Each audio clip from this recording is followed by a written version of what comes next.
మరో breaking news. Rajanna Sircilla జిల్లాలో కేటీఆర్ వ్యాఖ్యలు ఇప్పుడు తీవ్ర విమర్శలు రేగుతున్నాయి. మాజీ మంత్రి అయి ఉండి తన స్థాయి మరిచి బహిరంగ వేదికలో ఐఏఎస్ అధికారులను నోటికొచ్చినట్టు తిట్టిపోయటం వివాదాస్పదంగా మారింది. సిరిసిల్ల జిల్లా కలెక్టర్ పైన నోటికొచ్చినట్లు మాట్లాడారు కేటీఆర్. కలెక్టర్ ఓ సన్నాసి అంటూ తిట్ల పురాణంలో రెచ్చిపోయారు. సిరిసిల్లలో బీఆర్ఎస్ కార్యకర్తలతో ఏర్పాటు చేసిన మీటింగ్ లో అధికారులపై కేటీఆర్ నోరు పారేసుకున్నారు.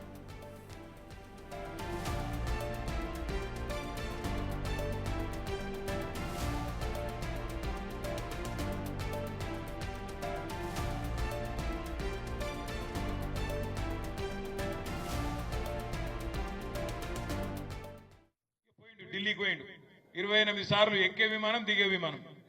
ఫ్లైట్ ఖర్చులు బొక్క తప్ప వచ్చింది ఏమీ లేదు. 28 సార్లు పోతే 28 రూపాయలు కూడా రాలే. ఇది వాస్తవం. ఒక రేవంత్ రెడ్డే కాదు, మీ అందరి కోరిక మేరకు ఏర్పాటైన ఈ జిల్లాలో దీని పక్కనే కలెక్టరేట్ కట్టుకున్నాం. కలెక్టరేట్ అద్భుతంగా కట్టుకున్నాం. మరి ఇవాళ ఒక కాంగ్రెస్ కార్యకర్త వచ్చి కలెక్టర్ రూపంలో కూర్చున్నాడు అక్కడ. ఇక ఆయన మన నాయకులను సీదా మాట్లాడుతున్నాడు. కలెక్టర్ ఏమని, మీరు పార్టీ మారండి అని కలెక్టర్ చెప్తున్నాడు. ఒక అంత గొప్పడున్నాడు ఇక్కడ కలెక్టర్. ఒక ఇటువంటి సన్నాసులను ఇవాళ తీసుకొచ్చి కక్షపూరితంగా రాజకీయం చేసే ప్రయత్నం చేస్తా ఉన్నారు. ఏం పర్వాలేదు, ఏం ఫరకూడదు. టీఆర్ఎస్ ఎంట్రుక కూడా ఎవడు పీకలేడు అనే మాట కూడా చేస్తా ఉన్నాం. మనం కూడా చూద్దాం ఎన్ని రోజులు చేస్తారు ఈ డ్రామా, ఎన్ని రోజులు ఈ కలెక్టర్లు, ఎన్ని రోజులు ఈ అధికారులు, ఎన్ని రోజులు ఈ పోలీసు వాళ్ళు, వీళ్ళ నాటకాలు మనం కూడా చూద్దాం. మంచిగా రాసి పెట్టుకోండి. నేను చెప్తున్నా, నేను అంత మంచోని నేను కాదు. నేను పక్కా చెప్తున్నా, ఇవాళ ఎవరెవరైతే బాగా అతి చేస్తుండ్రో, ఎవరెవరైతే కాంగ్రెస్ కార్యకర్తల్లాగా ఓవర్ యాక్షన్ చేస్తుండ్రో వాళ్ళకి నేను చెప్తున్నా, దీనికి వడ్డీతో సహా ఇచ్చే బాధ్యత నాది, నేనే తీసుకుంటా. మీ అందరి ఓ సన్నాసిని కలెక్టర్ గా తీసుకొచ్చి కక్షపూరితంగా రాజకీయం చేసే ప్రయత్నం చేస్తున్నారని కేటీఆర్ అన్నారు. తానంత మంచివాణ్ణి కాదని, అది చేస్తున్న కలెక్టర్ అధికారులకు వడ్డీతో సహా తిరిగి చెల్లిస్తానని వార్నింగ్ ఇచ్చారు. కలెక్టర్తో పాటు పోలీస్ అధికారులని అన్పార్లమెంటరీ పదాలతో కేటీఆర్ నోటికొచ్చినట్లుగా తిట్టారు.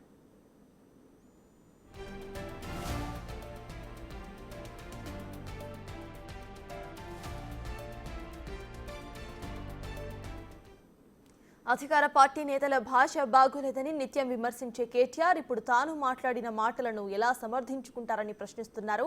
అయితే మంత్రి పదవి నిర్వహించిన ఒక వ్యక్తి కలెక్టర్ను సన్నాసి అని ఎలా సంబోధిస్తారని విమర్శలు వస్తున్నాయి. కోరిక మేరకు ఏర్పాటైన ఈ జిల్లాలో దీని పక్కనే కలెక్టరేట్ కట్టుకున్నాం. కలెక్టరేట్ అద్భుతంగా కట్టుకున్నాం. మరి ఇవాళ ఒక కాంగ్రెస్ కార్యకర్త వచ్చి కలెక్టర్ రూపంలో కూర్చున్నాడు అక్కడ. ఇక ఆయన మన నాయకులను సీదా మాట్లాడుతున్నాడు. కలెక్టర్ ఏమని, మీరు పార్టీ మారండి అని కలెక్టర్ చెప్తున్నాడు. ఒక అంత గొప్పడున్నాడు ఇక్కడ కలెక్టర్. ఒక ఇటువంటి సన్నాసులను ఇవాళ తీసుకొచ్చి కక్షపూరితంగా రాజకీయం చేసే ప్రయత్నం చేస్తా ఉన్నారు. ఏం పర్వాలేదు, ఏం ఫరకూడదు. టీఆర్ఎస్ ఎంట్రుక కూడా ఎవడు పీకలేడు అనే మాట కూడా చేస్తా ఉన్నాం. మనం కూడా చూద్దాం ఎన్ని రోజులు చేస్తారు ఈ డ్రామా, ఎన్ని రోజులు ఈ కలెక్టర్లు, ఎన్ని రోజులు ఈ అధికారులు, ఎన్ని రోజులు ఈ పోలీసు వాళ్ళు, వీళ్ళ నాటకాలు మనం కూడా చూద్దాం.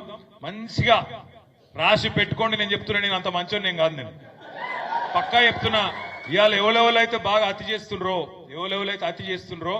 ఎవరెవరైతే కాంగ్రెస్ కార్యకర్తల్లాగా ఓవర్ యాక్షన్ చేస్తుండ్రో వాళ్ళకి నేను చెప్తున్నా, దీనికి వడ్డీతో సహా ఇచ్చే బాధ్యత నాది, నేనే తీసుకుంటా.